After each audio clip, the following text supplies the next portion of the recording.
What's going on, everybody? This is Snowman. Welcome to another brand new snoCast, the second best thing you could listen to, right behind A Mime in Pain. Thank you to CJ for that new intro submission. I'm starting to, get the audience participation. You got to get them sending in the intros, and it's a grand old time. But anyway, I'm here today with two very awesome, incredible guests. I feel like I always say that, but I truly mean it today. Did that sound as disingenuous as I intended? Okay. No, amazing guys. I got Jesse, aka Chadunda, with me, and Terry, aka TentacleTouchy. What's going on, fellas? Hey, what's happening? Evening, everyone that's listening, or morning. I'm assuming your age demographic will mostly be morning, before they head off to school. Yeah, yeah, probably, or at school. I don't know. I don't know. Yeah, looking at you, Ward. Looking at you, Ward. Right before class, Saturday cartoons right before class. That's Anyways, true. Off to a great start. Yeah, that's true. It is a Saturday, so I don't know. People probably listen to them when they're like out on a Saturday walk, Saturday jog. Yeah, I do. Or just sitting at their computer, looking at Twitter and listening to in the background. But either way, welcome, guys. I just got my hair cut for this podcast, so I'm real glad that I did that. It's important. It's a shame we cannot listen to your haircut. I'd love an ASMR haircut. I can rub it against the microphone a little bit. Oh, dear. That's all right. That's all right. I hope you felt that. It was good. So, as always, I'll begin by giving my guest the floor here. So, Jesse's been on before. Chadunda was on when we talked about spoilers and hype in games a little while back. And I don't know if it still is, but it was like one of the most popular podcasts for a while. I think it was my most viewed. So I had to have him back. He's really only here to cash in on that view rating. You get those Viewman Snowman subs. Viewman Gaming. That's all I care about. I'm just in it for the money. Give me them views. You gotta get that 100k sub or 10k sub, should I say? I'm waiting for 10k subs. There. If I had 100k, that would be great. That'd be a good day. You could do yourself 10 times over. Dude. Anyway, so Chadunda has been on before, but I will also let him go again, even though people probably already know who he is. But that's okay. It's what this is all about. Tell us about what you guys do on YouTube, both of you, so we can check you out. Let's start with our new guest, our good friend TentacleTouchy. Whatever. Okay. I'm keeping you on your toes. Like just when you think it's your turn, Right. it's not. Well, aside from attempting, and the important word here being attempting, to provide you occasional video content, whether they be analytical or reviews, I am also an occasional streamer over on Hitbox, currently moving to Twitch in the future, where I do a YouTube-themed wrestling show. But it's your run-of-the-mill gaming stuff, so if you like hearing opinions that you don't agree with, come to my channel. It's a place to be for that. Pretty much, yeah. That's like a perfect description. I don't undersell that tentacle wrestling though. That's where it's at. If you guys have never seen tentacle wrestling, oh man, sorry. Hitbox, but soon to be Twitch. Yes, /TentacleTouchy. We're making the change because of certain terms and conditions that have changed on that site that don't really benefit the stream itself. But it's a wonderful show. If you want to see your favorite YouTubers duke it out in the ring, it's a grand old time. Most Saturdays? Yes, most Saturdays. Most Saturdays, yeah. And just follow on Twitter. He always puts out a nice little beautiful promo. Yes, at TentacleTouchy. At TentacleTouchy. Yes, indeed. Mr. Chadunda. Hi. Yeah. Hey. Hi. I still make YouTube videos, not as often as I used to. Talk about video games. Starting to talk about more broad things, more Southern Comfort related things. Be discussing movies, and soon there'll be a video about comic books. Got something on Batman cooking up in the future. Just a lot more broad things. So if you're looking for video games and other media, then you can come check out Chadunda. Come check out Chadunda. Place to be. Chatty under the covers. All right. Have you? No. Is that Southern Comfort just like other media? You're like, video games and Southern Comfort stuff. Like, Yeah, of course. just Other media, yeah. And then sometimes we ride a horse, and, drink some sweet tea. I don't know. What do Texas people do? I assume that's the only form of transportation they have. As a Texan. So the way you introduced yourself is kind of like an intervention. I used to make videos, but on the rocky ropes right now. I've been sober for 2 months of making videos. 6 months in, you'll be a groupie. How these things go. We're getting. Ooh, that's meta. Ooh. Getting them spicy memes in. This is like the perfect way to pump me up to start a cast. I'm getting spicy already, and I love it. Eating bananas. Woo-hoo, getting all hype.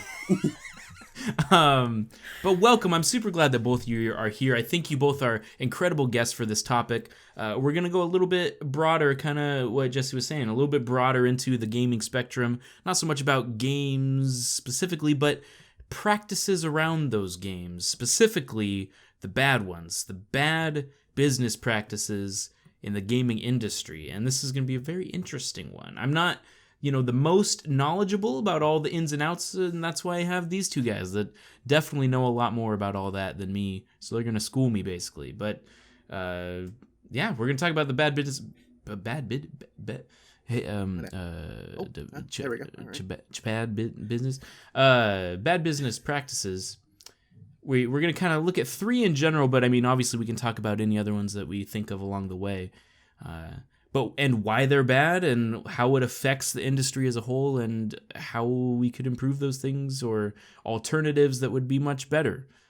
Any opening thoughts before we dive in? Video games suck, man.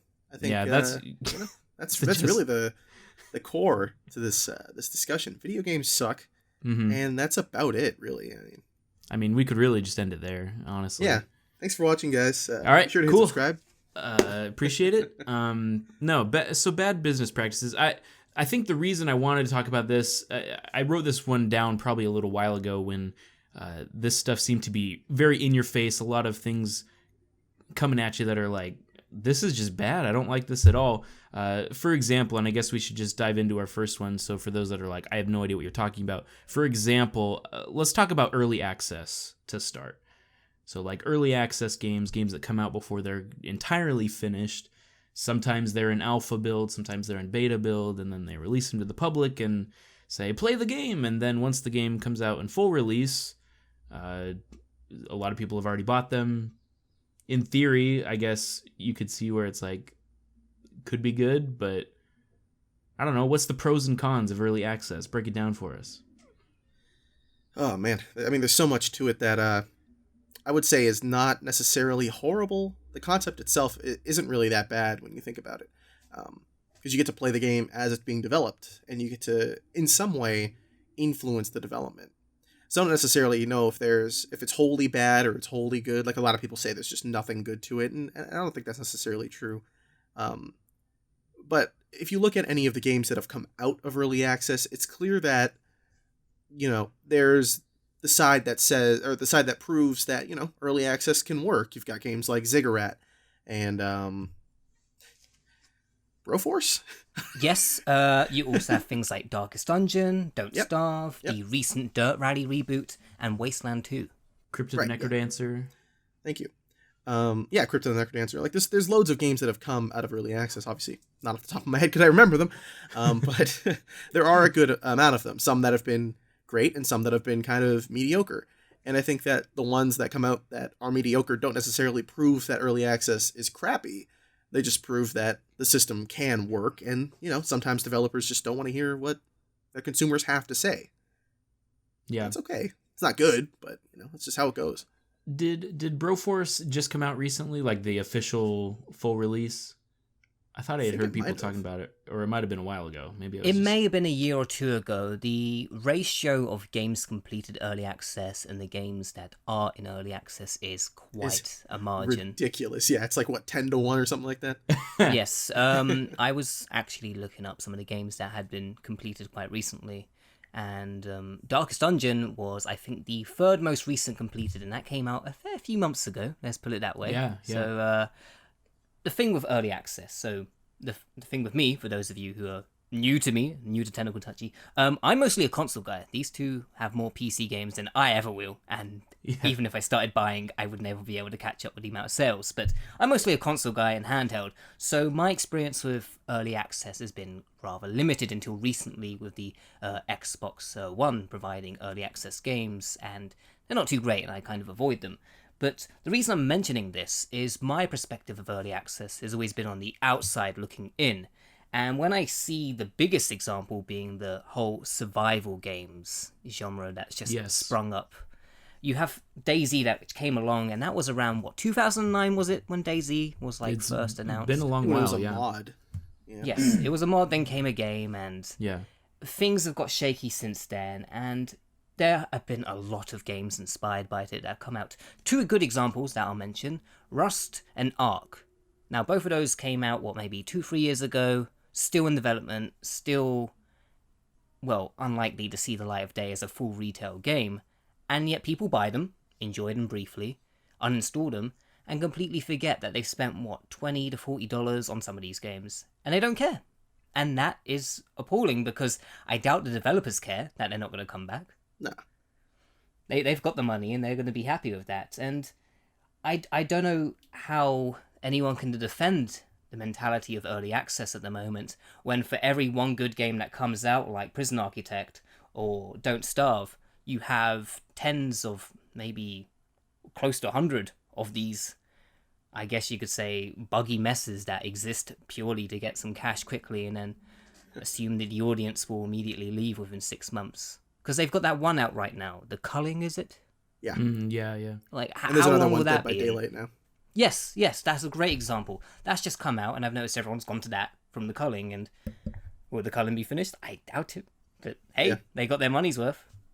I think early access in terms of survival games is that's probably both half the reason the system even exists, but also they abuse the system to a certain degree. I think games like DayZ and Rust and even Don't Starve Together, which didn't really abuse it but was part of it, kind of rely on early access, because the whole point of early access is not to defend, but to give a platform for games that are in development, right? So with something like Rust or with DayZ, you're getting a product that isn't complete yet, and you know that. So when the developers are making it, they don't have to they can worry about making the gameplay more fun without having to be concerned about making sure that it necessarily works. And then you see the fall off of people not wanting to play it, and that's beneficial to them when people choose to not play it, because then they don't have to, uphold the servers to a certain degree. You don't have to worry about having 1 million people playing. You only have to worry about maybe 500,000 playing. And some people come back for big events, but for the most part, I think early access is so beneficial to those developers that even if they were to suddenly say, we need to finish our game, nothing would happen. Because if they put it out and just kept updating it, I don't think it would be as well received. DayZ is a broken mess. Rust has a lot of problems. Most of those games have issues. And if they were to come out as full releases and just, like I said, just have updates and not just be, we're in early access, I think a lot of people would give them a lot more shit than they... Well, it takes a lot of the responsibility off the developers, because it's like Terry was saying, it's they got paid already. So, they can release whatever build they want, and then people are playing it, and, the goal is having a finished game, but they don't have the pressure that you would if you just never released it before. Instead, it's we can kind of go at our own pace and sometimes just never even finish, which, I guess you can look from a developer side. It's it's nice that they don't have to worry about eating while they're developing a game, but, there needs to be responsibility to it as well. And I guess that just comes down to the morality of the developers, if they're going to decide to finish it or not. So it's kind of... For sure. Well, a very notable example of the morality being on display here would be the guys who made War Z, which then was renamed something else.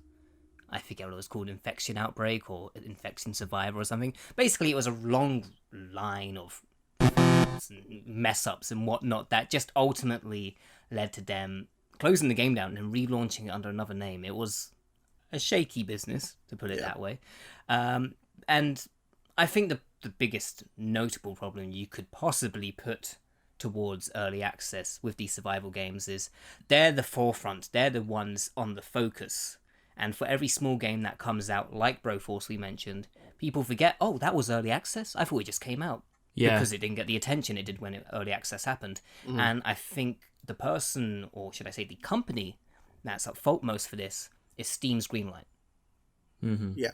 Because they are the ones that are allowing anything and anything to be placed on the store right now. And it's hurting the idea of early access because in principle and in theory, like, it can work. It's shown it can work. There are some fantastic games that have come out. The problem is the ratio of games that have come out in comparison.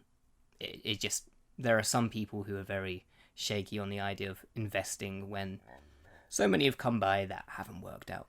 That's been my biggest issue, I think, so far with early access is just I'll play it when it's in early access if it's a game that's like, oh, it's hot right now because that's the first time you've heard of it. But then all that time passes and then a game is released and I have not touched them. Darkest Dungeon is a perfect example. Played a bit of that in early access.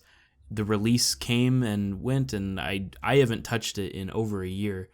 And it's like, I mean, I know that they've added more. That's what I've heard. Like, oh, it's actually, you know, there's a lot more content. It's worth going back to. But like the interest is what has left. Like that's my problem with early access is I feel like people get their time in and you know, experience everything that they want to experience. And then they move on to the next game. And so by the time the full release comes out, they've already, you know, it's like been there, done that. So to me, it feels like it's gypping the final release of a game of its full potential, you know? Yeah, I think that's something I said something I tried to touch on. I watched that video in a year in my really old early access video, where I was thinking about like, what is the point of playing a game in early access? You know, if you're playing it when it's an incomplete product, then you're putting all this time into something that's not done, and then when when it does come out, you're like, I don't want to play that. I've already put 100 hours into it or whatever. Like Starbound, I know a lot of people that put loads of time into Starbound. And I think that's out now, right? That's out of early access.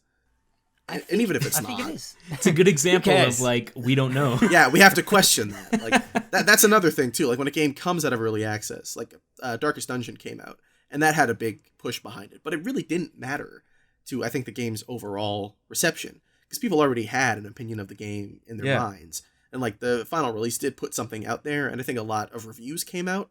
But it's not like the game didn't exist until the reviews came out. Like everyone who probably would have cared already cared and probably already played it, and they were playing what is considered to be an inferior version of the product. So it's weird now. Like it's such a good thing for developers because it's like a constant stream. Like every time you update, you go to the front page. Every time there's like a big change, a big positive push. Like every time someone checks the game who owns it in early access, like they play it when it comes out, and then 3 months later. There's an update while it's in early access, and they play it again. They check it out. And, you know, they keep getting the positivity. You see the game's improving every time they check it out. And that's awesome. But then, you know, you get this big collection of people that just don't care. Like, nobody cares about DayZ anymore, man. Like, I don't see anyone talking about that game. And the ones that are talking about it, like, they're still enjoying it. And that's good. But it's nowhere near as popular as it was. And it's still not out. You know, like, that's I was going to say, it's still early access, It's still not out. Like... Yeah. How do you do that? I don't know. Yeah, that's, I think, just the cycle that people get stuck in of, like, especially if a game's really popular in early access. Like, it can get in this cycle of, why should I work on this? It's popular the way it is, you know? Even if it's, like, not their full vision, it almost is, like, incentivizing them to just keep it without working more on it, because people are going to play it, and it's great, and so it's like, I don't know. It can get into a bad cycle. And again, I think it just goes, it'll depend on the developer and how they take that. Oh, for sure. But then again, you know, I'm willing to risk the investment into an early access game, knowing I can have some sort of game that exists at the end of it, and then look at Kickstarter. And then you look at Kickstarter, and you're like, oh, hey, give money to that, and maybe I'll get what I want. You know, and it's really interesting because I think they're kind of related, right? I mean, like you said, there's you can probably put early access better than Kickstarter because it really is gamble. You don't know. But the same thing, we've seen good come out of Kickstarter. We've seen bad come out of Kickstarter. We've seen good come out of early access and not. So, oh, for sure. But from like a hypothetical standpoint, Terry is like 100% right. And I know you agree with him. I'm just saying, like, it's like with Kickstarter, you give them money and you hope you get something. At least with early access, you get something, you know? You paid for it, you download it, you play it. With this, it's like, we didn't even know if Mighty Number 9 was going to come out at all. Like, I haven't seen anything for Bloodstained. They're saying there's going to be a demo around E3. But, you know, like, who really knows if that would come out? Like, all the developers could die in a fire and you would have nothing. Like, God forbid. But, like, that's true, though, yeah. It could really happen. Like, they could get fucking hit. They could get hit by a car. And that would be it. Or, like, they'd be in a bus and it would just explode. Like, who knows? Like, God forbid, but it could happen. And then you wouldn't get anything. At least with early access, you're getting a crappy version of the thing, but you're still getting it. Yeah. No, it's true. And I think that the bad is on the forefront of our minds with Mighty Number 9 at the moment. And yeah. So, yeah, pew, definitely better. Pew, pew, pew, pew, pew. Ice to meet you. No, you know what? It didn't even say like ice to meet you. It was like ice. So glad I met you. It's like, even worse. Yeah. So, okay. Early access, good and bad. I have the concerns. There are a lot of the broken games you see, like we were talking about before. Like, I remember Unturned. Does anyone remember the game Unturned? Oh, yeah. It's like Minecraft survival zombie. Real bad. Like, real not finished at all. And will it ever get done? Probably not. Definitely not. So, yeah, I think we're past the whole point of those voxel-based Minecraft rip-offs where everyone was like, "Oh yeah, I wish Minecraft had like guns," or like, "I wish Minecraft had like more zombies," and then they're like, "Oh wait, no, I don't actually want that." Oops. It is funny the things we think we want, and then it's like, "Oh wait." Yeah. No. Or rather, reason. It's what marketing thinks we want. Oh yeah. Without a doubt. Like, for those listening right now, Watch Dogs 2 was announced today, and I believe they mentioned memes in the trailer. Yep, they said memes at least twice, and like, I'm pretty sure there's a frame of Pepe in one of the screenshots. So that's like, you know, that's cool. I go on Facebook. I know what a PP is. Can you like post memes in Watch Dogs 2? It's like, you know what? I'll post get this memes guy. in Watch Dogs 1. Yes, so one of the hacking techniques in Watch Dogs is you can hack billboards and other things, and it will come up with relevant memes at the time. So the game came out 2 to 3 years ago. Yeah, so one of them is such hacking. Very. Oh geez. Wow. Yeah. Who knows? Yeah. just like really horrible, rancid memes, overused. Yeah. Just bad jokes. It's like, if this is what Watch Dogs 2 is going to be, but on a whole nother level, and now it's got crazy sick parkour, it's like, okay, I'd rather you make anything else. I'd rather you make anything else. Where's Beyond Good and Evil 2? Make anything else. As long as there's no memes. I feel this hate for Watch Dogs bleeds perfectly into the next topic. Yeah, that Snowman has lined up. I agree fully. Let's make that beautiful transition. Go ahead. And that was on the discussion of pre-order if I can get the word out, pre-order packs along with like expansion in-game packs, which aren't exactly like expansions for the game themselves, like Witcher's Blood and Wine, but more so just micro transactions in a way inside the game. Yeah. With the pre-order bonuses, I was thinking about this yesterday in regards to the last Assassin's Creed. And also, I think I'll go with Watch Dogs instead of Assassin's Creed, just because that's a worse example. That had like 1 million pre-order packages. Like, I think you got something special if you pre-ordered from Walmart, and then you also got something if you pre-ordered from GameStop or something like that. There is a Excel document that shows them all, and in order to get all of the pre-order content, you would have to buy the collector's edition, which had the hat, as well as 3 other different versions, because even the collector's edition with the hat didn't have all the DLC. Yeah, see, like that's just insane. What's the point? Yeah, I think when I initially kind of included that in this topic was when I saw a commercial for the new Deus Ex, I think, and Oh, man. that one had the same thing. It was like all these fully loaded, pre-order this and you get that, and like But that was even worse. That was the whole augment your pre-order thing that everyone was protesting against, and that's just exactly what it was. That was insane. Like, that was such a stupid thing to do. Because I don't even remember fully what it was. Do you remember what the beef was? It was, yes. Yeah, Terry, go ahead. So the gimmick was that with you augmenting your special edition, you could pick and choose what is inside your package. Yeah. And then you get the game. But amongst the things that included collectible items such as, I believe, a minifigure of Jensen and other sort of things like that, was DLC codes. Yeah. Your special edition, you could package nicely. You could ditch something nice and collectible for a code, for a piece of paper, a line of text. Yeah. And it didn't go down too well with people, because then they tried to change the system. It's like, okay, clearly you're not happy with that. How about we set up a voting system where you can vote and eliminate certain items, so then we can create the ultimate package that the majority wants. But then again, they have the pre-order codes thrown in, and people obviously want content in the game, not thrown out, so people voting for the codes. And it got a bit complicated. Within a few days it was up. Yeah. It's just ridiculous. Like, I don't know what compels companies to do that sort of thing. You know, like, what makes you sit down and go, how about we make sure that our consumers don't get what they want, and we give them exactly what they don't want, and then, you know, they'll be happy and they'll give us money, and they definitely won't be upset, because, you know, the consumer is never right. Yeah, you know, it's the same people that backed Mighty Number 9. Like, whatever, they'll pay for whatever. What do they know? They don't. What are they? Which is convenient you mentioned Mighty Number 9, because their pre-order bonus is a voxel-based character. Yep, based off. We're going full circle here. Yep, you can't escape it. Cannot escape Minecraft, and you can't escape Mighty Number 9. Well, let's mention some of the upcoming pre-order bonuses that exist in the world. Yeah, please do. If you pre-order the upcoming Lego Star Wars game, you get a punished C-3PO. C-3PO with the red arm, you mean? Yes. Yeah, let's just clarify that. That is the genuine. Yes, that is the genuine pre-order bonus. We have, of course, what was it?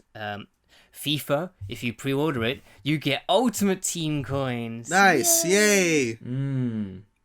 That's my biggest issue, because the three of us, we play vastly different games. Oh, yeah. We have vastly different interests in the genres and what we play, and it makes for a good conversation, because ultimately we all have different opinions and can influence each other on different games we play. Yeah. And I like a lot of sports and simulation stuff, which means I have to deal with EA more than these two. Yep.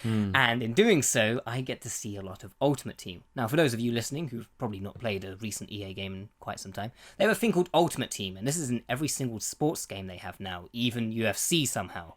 Don't ask me how. But the gimmick is you can create your own ultimate team. So with FIFA or Madden, it makes sense. You get the best players. Yeah. But with UFC, you're getting the best, like, trunks and trainers and punching stats. And you're effectively getting Pokemon trading cards. It's like, well, I taught my Bruce Lee 2 punching ability. Oh, that is a thing, by the way. They also have Bruce Lee in the game. Don't ask Why me. wouldn't they, dude? He was a big fan of soccer.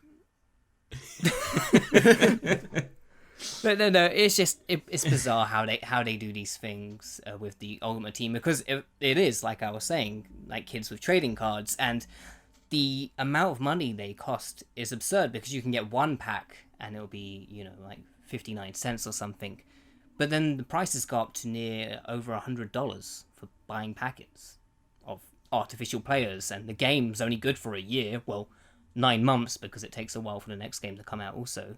So within a 9-month span, people spend hundreds of dollars on artificial cards only to sell the game to get the next one and repeat the same disgusting, you know, process and cycle.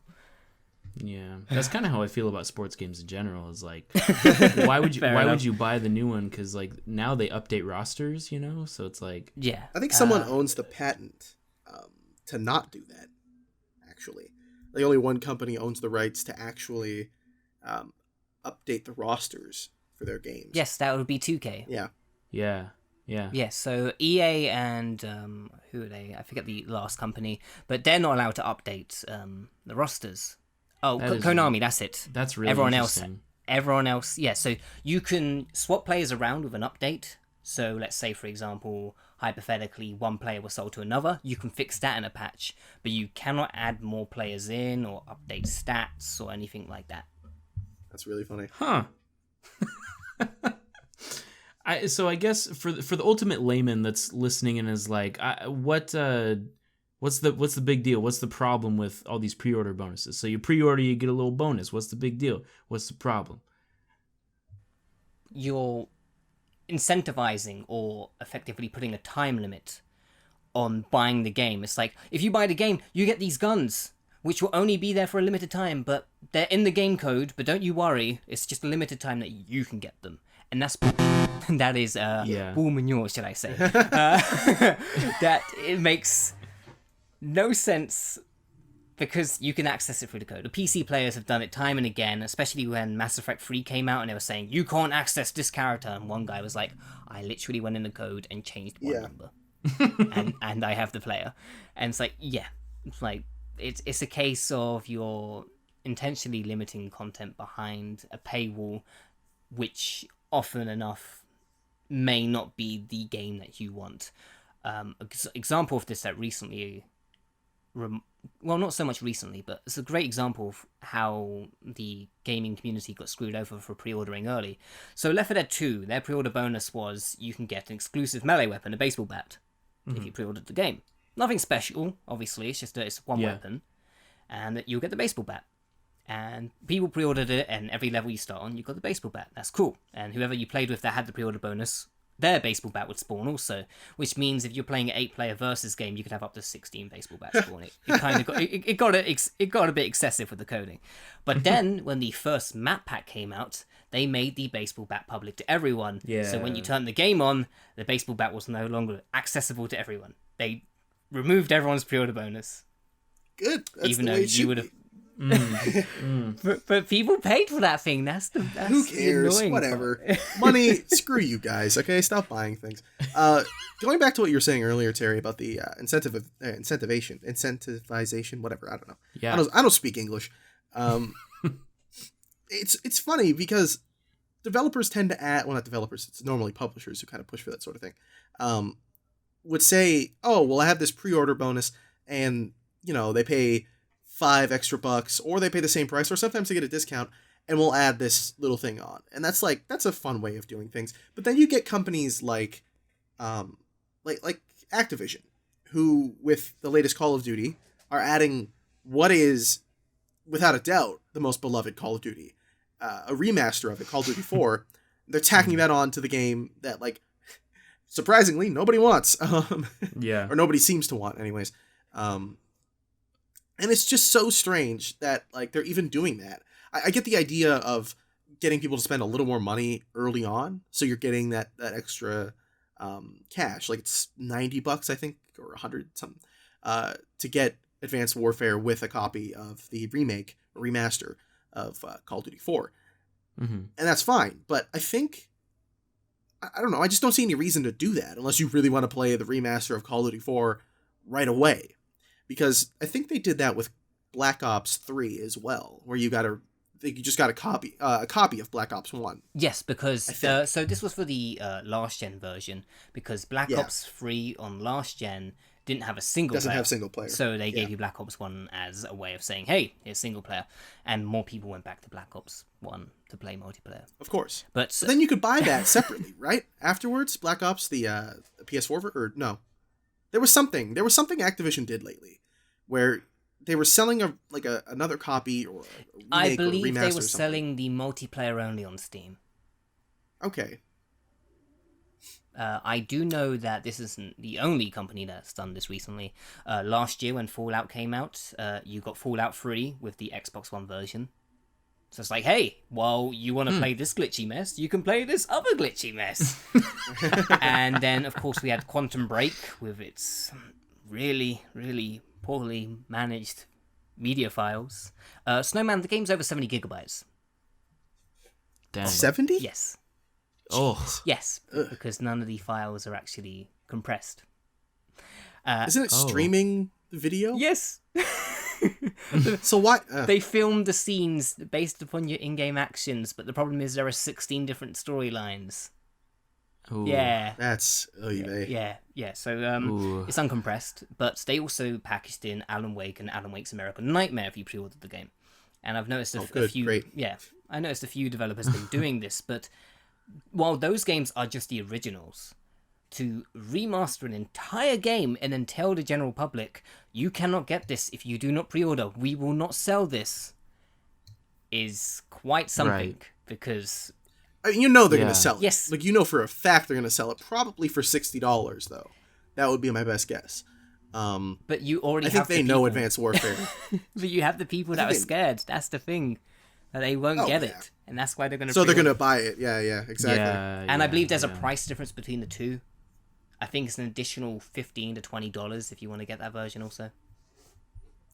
Yeah, about around 80 or 90, I think, is the cost for Advanced Warfare, and that, at least in America, I think in Canada, in Canada, it is about 110, 120, something like that. I don't know, I haven't checked in a while. But it's just, it disgusts me. It actually disgusts me.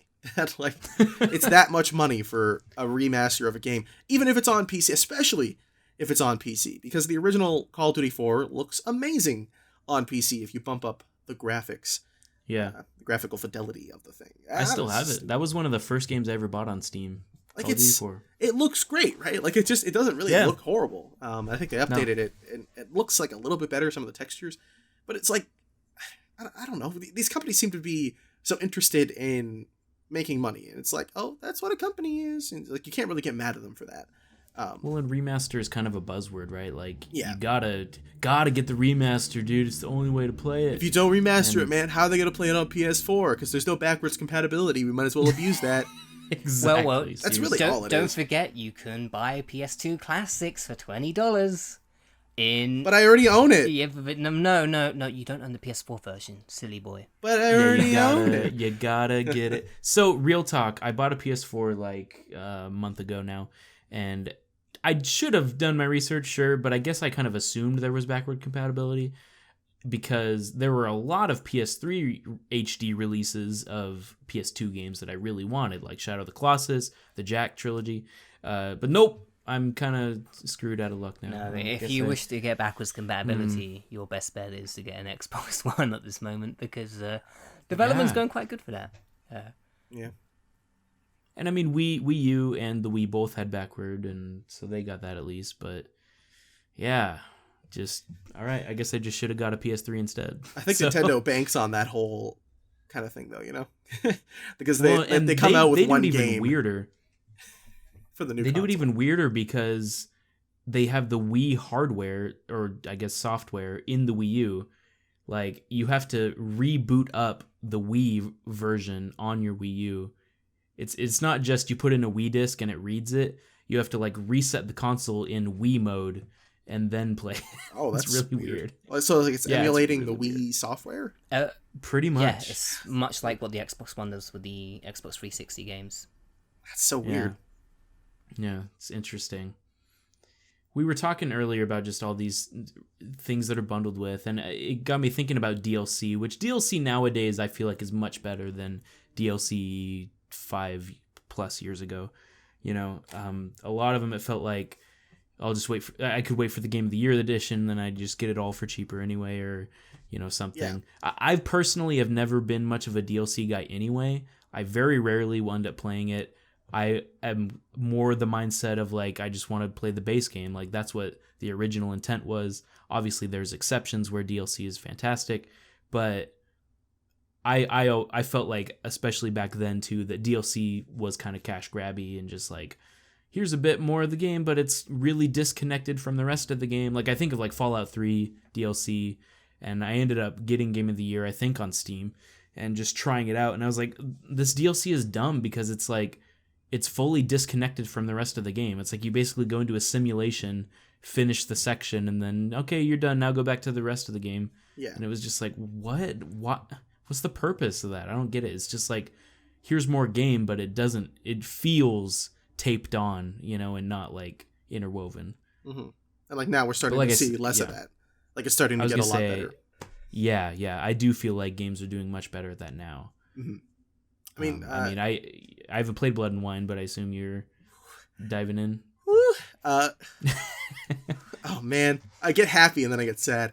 So it's funny you bring up Bethesda, because Bethesda with Oblivion put out the first kind of microtransaction DLC kind of thing with horse armor, and that's kind of where the term for the microtransactions started, calling them horse armor DLC.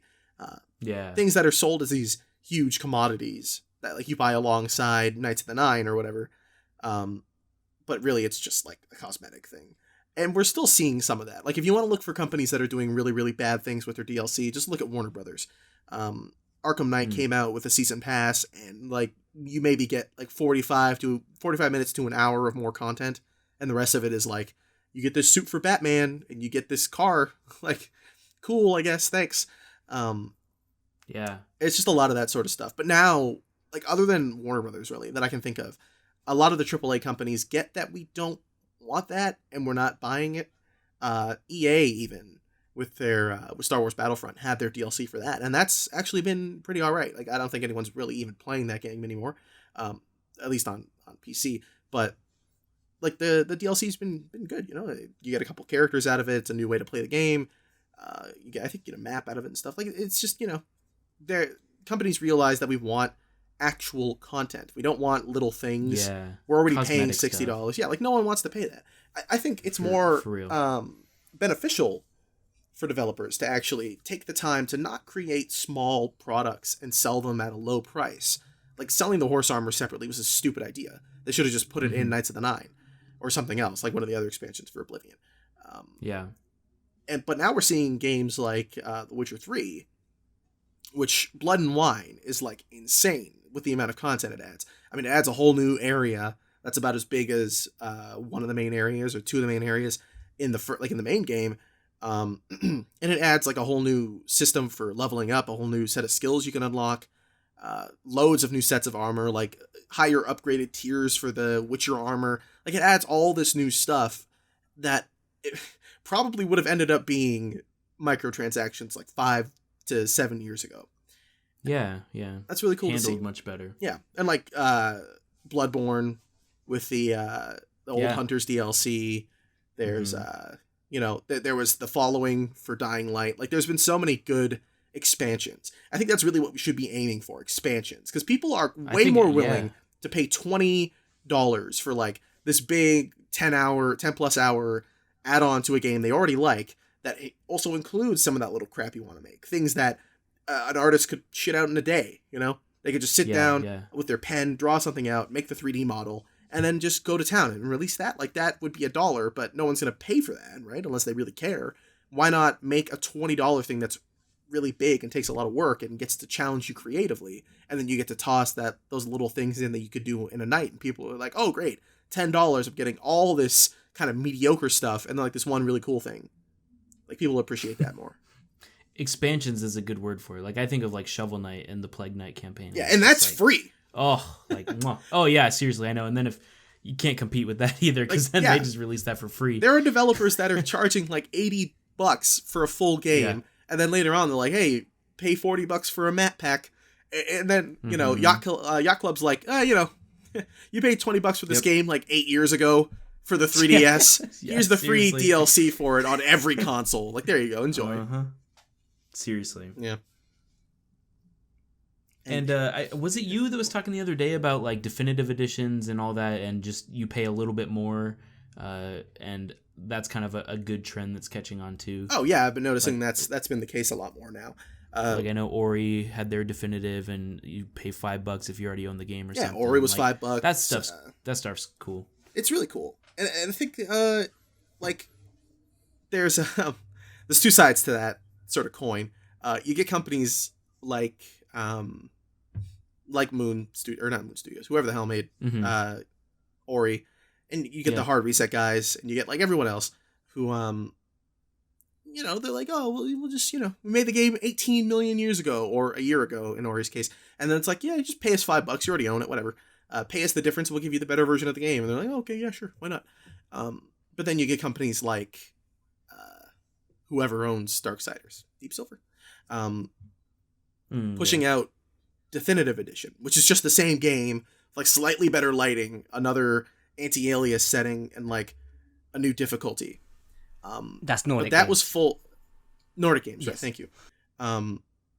They were selling that. They used to be on my Deep Silver. That's why.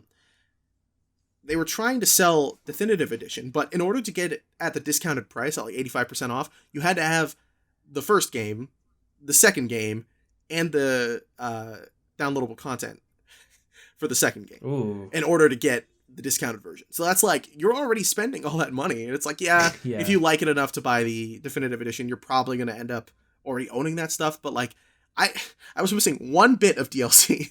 So I had to get someone else to Yeah. buy me the Definitive Edition, which, by the way, that's a stupid name.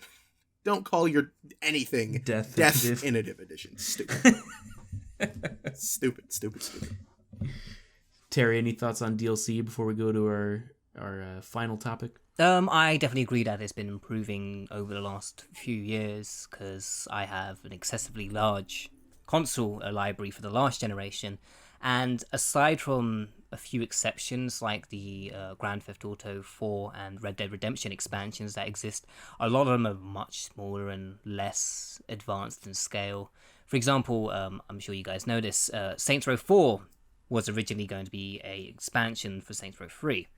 And then when THQ went bust, Deep Silver were like, okay, look, we need to get some money quick for you guys because you clearly are hungry. So turn what you have that's DLC, we're going to make it a game and send it out. And that's why Dead Island Riptide and Saints Row 4 exist in their ways. They were originally meant to be expansions and became fully fledged games. There are games that I know of that have a lot of these cosmetic DLCs. A great example of this is Mass Effect 2. Wonderful game. Got some great DLC for it. But amongst that great DLC is stupid things like, hey, do you want Jack with hair? You can buy that along with a Garrus in a blue suit. And it's only £4, which is like $6. Worth. Yeah. Exactly. So No, DLC is very, very hit and miss, but I'm glad that a lot of companies are just realizing that they can put all their, I guess, eggs in one basket, and you can put that weird cosmetic thing with the larger stuff that Jesse was mentioning, and it works because people are enjoying it. And for those who just want minor cosmetic things, a lot of these games now have in-game currencies like Overwatch and Rocket League, and to an even smaller extent TF2. And you know what? That is a perfect transition to our third bit, because the final thing, we were originally talking about like free to play, which I do think is also kind of that concept of where a few years ago was really, really bad, but it's kind of shifted and adapted now into, I don't know if it's actually coined, but just the way Jesse put it when we were talking before this cast is like games as a service type thing. And so that includes this, quote unquote microtransactions, the episodic content in games when things come out little bits at a time, anything like that. Some games handle them well, but it could obviously be a bad business practice as well. So let's talk a bit about that. Let's start with Overwatch, because that's, very fresh and new in what we're talking about, where all the stuff's cosmetic. You can get nice, beautiful, pretty, legendary stuff. It can unlock by chance just by playing the game, or you can just buy more loot boxes if you want to. I don't know. I don't think that's bad, but I could be totally wrong in a scrub. What do you guys think? No, it's fine. A man put out a video recently who will not be named Jim, Sterling, put out a video lately talking about how it's not predatory, that sort of DLC scheme, or that microtransaction scheme where you pay like $1 and you get another loot box, and it's like, oh, it's a random thing. It's not exactly what you're sure it's going to be. Systems like that are not inherently a bad thing. That is cosmetic DLC. Companies need cosmetics in order to thrive. Perfect example would be ArenaNet with Guild Wars 2. That game is one-time purchase, and you get to play online for free. You don't have to pay any like monthly subscription like you would with WoW. There's no hidden fees or anything like that. It's just however much. I got it for $10 when it was on sale, and I get to play it for free whenever I want. I can log back in right now and play it, and it's like nothing changed. That's amazing. Yeah. But they thrive on cosmetics. They thrive on guilds. They thrive on making money. And they have to make money, regardless. People can argue all day, left, right, and center, that Overwatch is $40, but it needs to run as a game as a service. It has to have that means of paying for it, or else how are they going to host the servers? It's impossible. Yeah. Like, it just needs that's the way it that needs to like be. constant coming in. Yeah. As well, like past its initial release and all the people buying it. Then they need continual.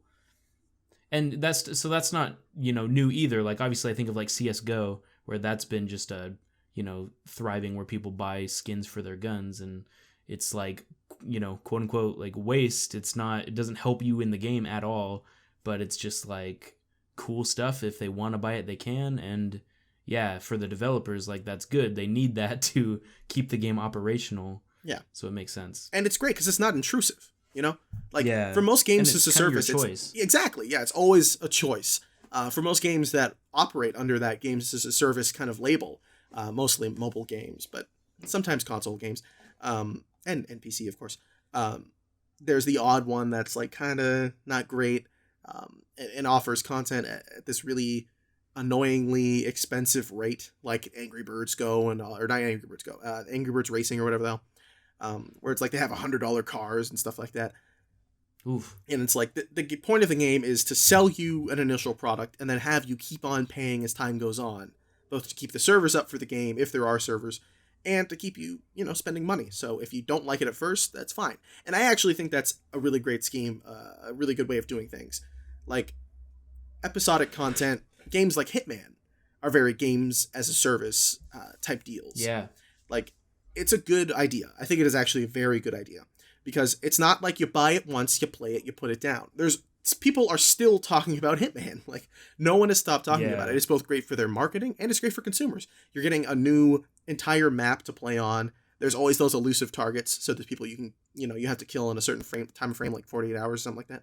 And that's a great way of doing things. And that part's free. But if you want to pay for the map that some of them might be on, then, you got to pay for that map.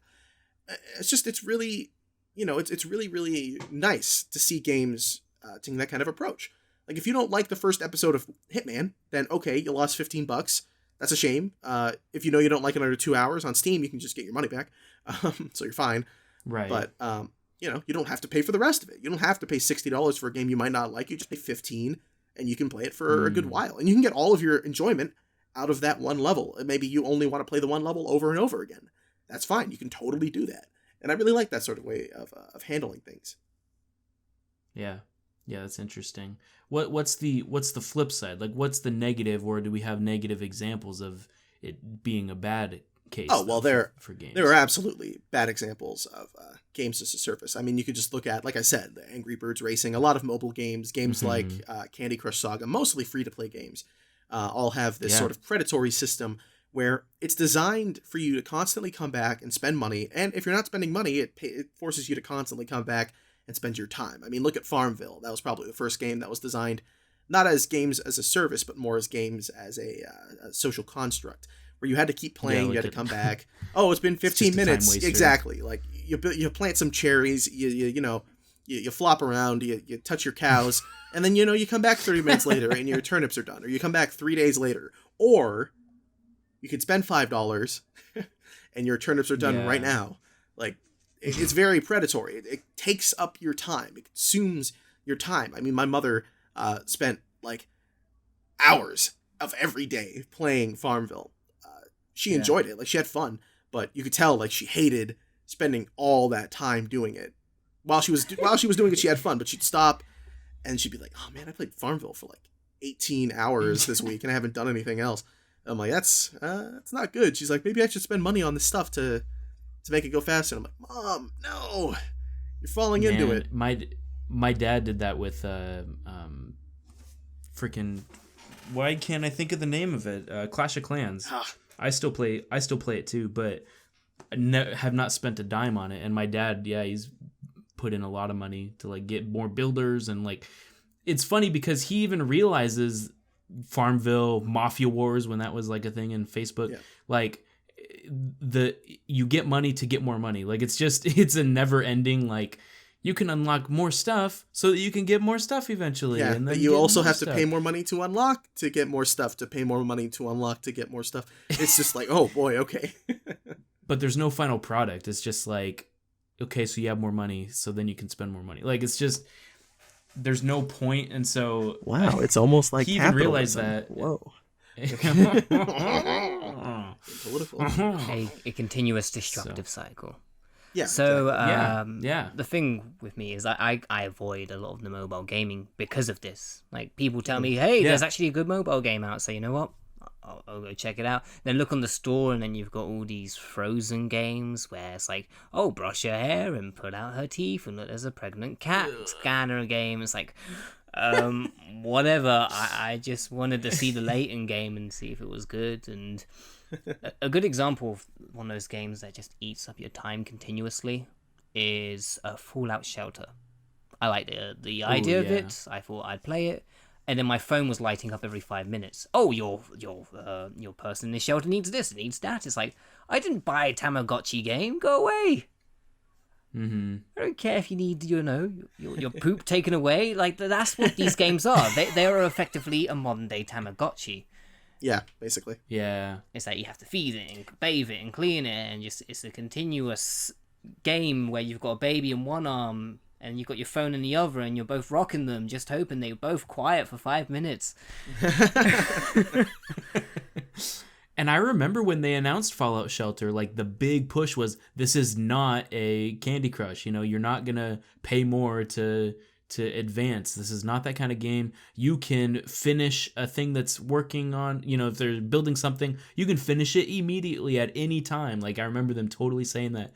And then you play it, and it's like, you can, but there's a chance that it'll backfire and your thing will catch on fire. Mm-hmm. Or, and it's like, oh, okay, so I don't want to do that.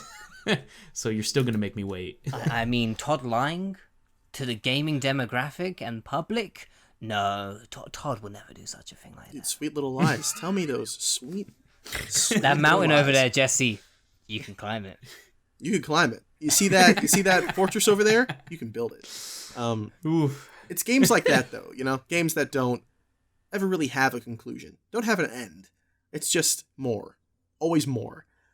Those are the games that are designed to eat your money, to eat your wallet, and to just be as effective as possible in order to just make money. That's all they're done. That's all they're made to do, is just make money for as long as possible. And that's crazy. It's crazy that there are companies out there that are doing that sort of thing, and it's only in the gaming space. Like, you could never see that in like the sports fitness space, or like movies or toys or anything like that. Like, it's always, gaming is the most predatory place when it comes to just making money off of people that don't know any better with their money, that are horrible with their money. It's scary, but it has its upsides. Like I said, like, there are obviously positives to it, but at the same time, it's like the positives are almost not worth it. They are, but they're almost not, like, considering the kids that have spent thousands of dollars on their mobile phones, like stealing their parents' money to buy things for RuneScape and stuff like that. Like, that's the kind of thing, You say that, Jesse, and you're saying, oh, it hasn't affected the film industry yet. Isn't there a pre-order bonus for the Assassin's Creed movie? That's not movies as a service, but you're right.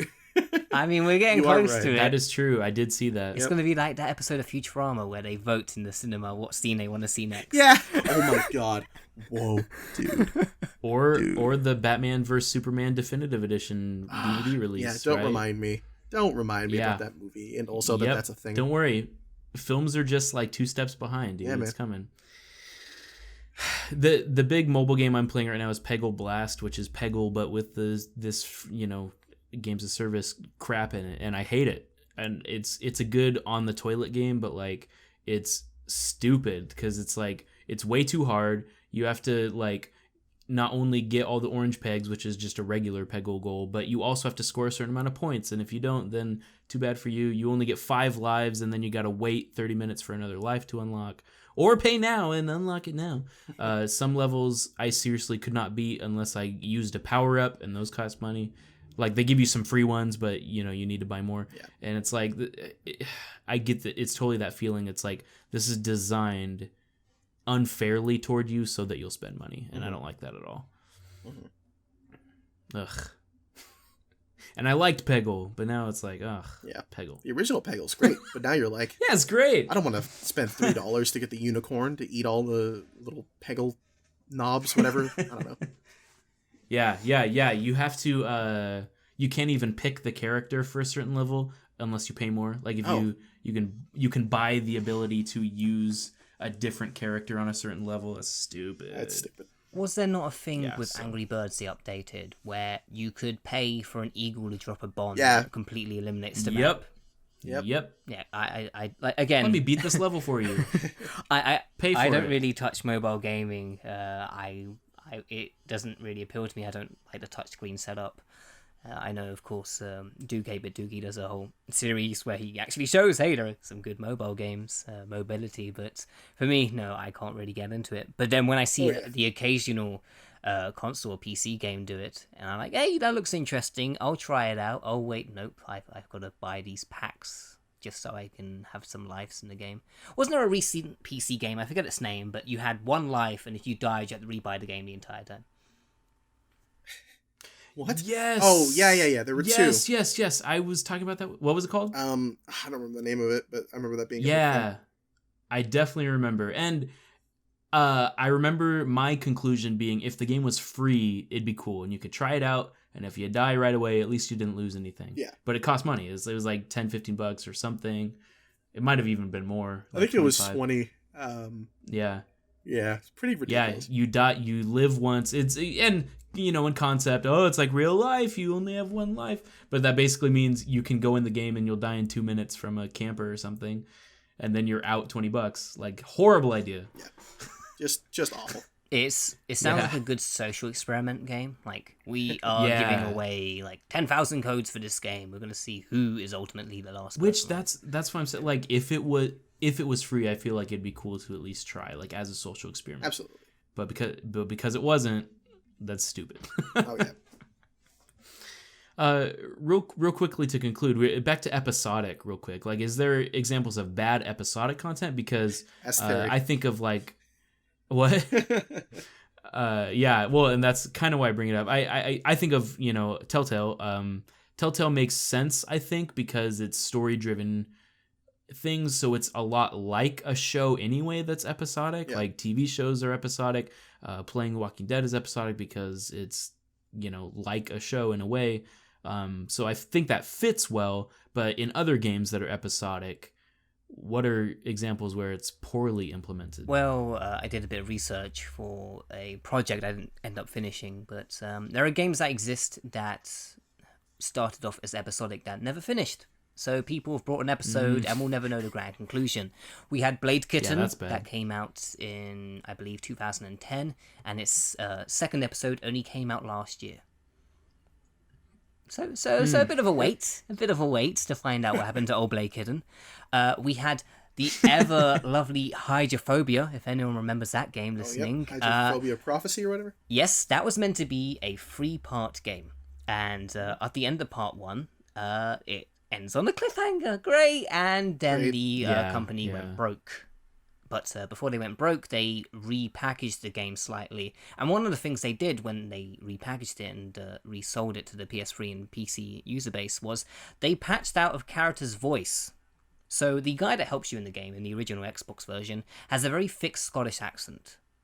So if you've ever watched a channel called Shamey, wonderful video creator, thicker than his voice. So if you have trouble understanding Shamey, you would have trouble understanding this guy. And so they patched out his voice and replaced it with a generic American. And it didn't do too well, Hydrophobia. Then, of course, we have Deep Black. Now, for those of you listening, Deep Black is meant to be a 5-part third-person shooter game. It's only got 1 episode out, and it's been out for about 3 years. So there's a lot of games out there that have the 1 episode, don't do too well in terms of sales, then just stagnate. And then there are some notable recent examples. While Jesse's kind of for the Hitman, I am against the idea of Hitman because at the end of the year, I believe they're scheduling it for January, the full game will be coming out. it'll be packaged on a disc, so there won't be episodes in between, and it will be $60. And the whole series, if you wish to buy the season pass for Hitman right now, it's also $60, which is quite a large sum in comparison to the Walking Dead games you mentioned. But the most notable one, I think we've all kind of avoided since it was revealed around this time last year, was the fact that Final Fantasy's being remade and it's going episodic and it's 3 parts and there's no confirmation on if anything's being changed or removed besides the combat system. I mean, the game was on discs, right? So yes, having that episodic, the 3 discs. There you go, 1 disc per episode. Yeah, I mean that makes sense. Yes, but there are some worries that people are having, and rightfully so. Like, will the game still have the overworld? Where do the episodes end? Like, if it follows the structure of discs, that would be wonderful. That would be like a brilliant, and that would make the most sense. A brilliant balance of nostalgia. But then at the same time, why not just release it together? Yeah. Well, like they said, it is a really big project. Like it's sure, it's never going to come out as a full thing in one big package if it wasn't for, the sales of certain things. Like if the first part doesn't sell well, I think we actually might not see the other 2 parts come out, and that would be horrible. But I don't, I think we're all pretty much aware that Final Fantasy VII is going to sell like gangbusters. It's going to make out like gangbusters, no matter what. But you could just look at Final Fantasy 15. Like that, Square Enix is burning money right now. I mean, you got Final Fantasy 15, you have Kingdom Hearts 3. Like, they're just burning money at this point. They don't care. That's true. Don't forget they also have Deus Ex. Yeah, they have Deus Ex, which they're publishing for IDOS. So I don't think they're footing the bill entirely. IDOS has their own money.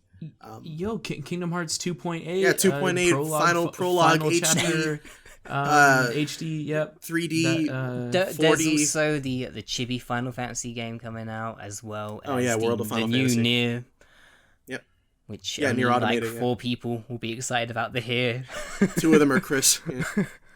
Yeah, pretty much. But Episodic has its positives and negatives, and if you're going for something that's very story-driven, like the Walking Dead games, or you also have the King's Quest games that are recently done by Activision, as well as the Monkey Island games, they work episodic, I feel. But when you're doing something like Deep Black, where it's a third-person shooter, it's not going to work out.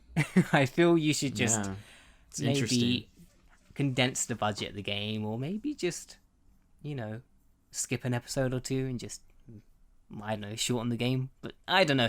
It's weird how the market is shifting towards episodic, and who knows, maybe in the future we'll have big franchises that we all know and love mimicking what Final Fantasy and Hitman are doing, and down the line it'll be like, hey, do you like Dark Souls? Do you like the new Bloodborne? Well, how about you get Bloodborne 2 Episode 1 on the PS4? Ooh, one day. Yeah. One day. That'll happen. And I could see that happen, and not necessarily with Bloodborne, but like I could see that happening a lot more, like you're saying. It's interesting. Because it isn't the first time the episodic structure has been considered. Back in the last generation, Capcom did 2 episodes for the Dead Rising series. They did a thing called Off the Record, and then there was another one. So this was to take place during the acts of pre-episode 2, or like the second act of the second game, and then there was one that takes place in between the ending of 2 and 2 Off the Record. It's kind of weird how Dead Rising works, because they've got this weird split timeline. It's very confusing. But the point is that it's been experimented with in some shape or form, and whether people start accepting the reality, like, hey, big budgets means we may have to condense games to episodes, so be it. I mean, the new Final Fantasy has been in development for over a decade. There are people probably listening within maybe a couple of months' time that are like, maybe it would have been like 3 or 4 when the game was announced, and now they're listening, and there you go. Well, even Half-Life 2 Episode 1 and 2, and then never Half-Life 3. What are you talking about? It's been around for a long time. Half-Life 3 is confirmed. You shut your mouth. I mean, if you want to talk cliffhanger endings, and then that is probably the most notable. Oof. Yeah. Yeah. I just So- try and blank that out, and I did when I was making all these suggestions. Yeah. So, and that one was even funnier because you had Half-Life 2, then Half-Life 2 Episode 1, and then Episode 2. Like, Have you it was before they realized that have you ever read like the articles numbering- leading up to the releases? numbering's a thing. Was it? I also have you read the articles leading up to the releases? They're like, yeah, we're thinking we can do like an episode every 6 months. Yeah. Yeah. Man. That way people can get like 2 a year. It's like, oh, that's a good idea. It's like this cutaway in SpongeBob. Many years later. Yeah. Yeah, exactly. Man. So I guess, to conclude here, I like to end on a positive note. Like we were saying before about, I'm glad that DLC stuff seems to be turning around. We're seeing a little bit better stuff on this microtransaction and free-to-play things. They're a bit more, some games are getting it, and some obviously still aren't. But hopefully, games are experiments, right? Like things evolve, the industry evolves over time. We see things that work and don't work. So hopefully, if devs are smart, they see people didn't like it when this happened, so let's stay away from that in the future. Hopefully. Konami. Hopefully. Yep. Yeah. I spent £100 on that special edition. Where's my chapter 3? Yep. Any final thoughts, closing words, my friends? I don't know. Witcher 3 is really good. Buy Witcher 3 and then get the season pass and play the expansions that are really good. There you go. And buy it. Gwent, which is Yeah. coming out soon Buy- in the future. Boy, Gwent. 1v1 me. Yep. All I can say, what's that lovely line you say? Oh yeah, stay frosty. Hey, Hey. That's what I'm saying. We'll get there. To that last bit. I mean, let's wrap it up. We've been talking long enough, a good long time. Thank you guys for being on. I really appreciate it. This was a great discussion. Yeah. It turned out very well. I'll have to have you all on again, and we'll probably continue this discussion at a different time. But thank you all for listening. If you made it this far, I always love doing these snoCasts. Thanks again for watching. Like I said at the beginning, I always have these new introductions with the second best thing to listen to right behind fill in the blank. If you have new ideas for new intros, you can leave those in the comments below, or future topic ideas for the snoCast as well. Leave anything you want to see on this thing. Leave it below, because you all are swell. Thanks again. Jesse and Terry for being on, and we'll see you guys later. Everybody say goodbye. Bye, guys. Say goodbye. See. Oh. You messed it. Okay, we got to start. Okay, we got to do the whole cast over. That messed up. So, what's going on, everybody? Welcome to another brand new snoCast. Okay. No, actually, I gotta go. So never mind on All that. right. Fine. Okay. Thanks for listening. Bye, everybody. For real. Bye. Bye.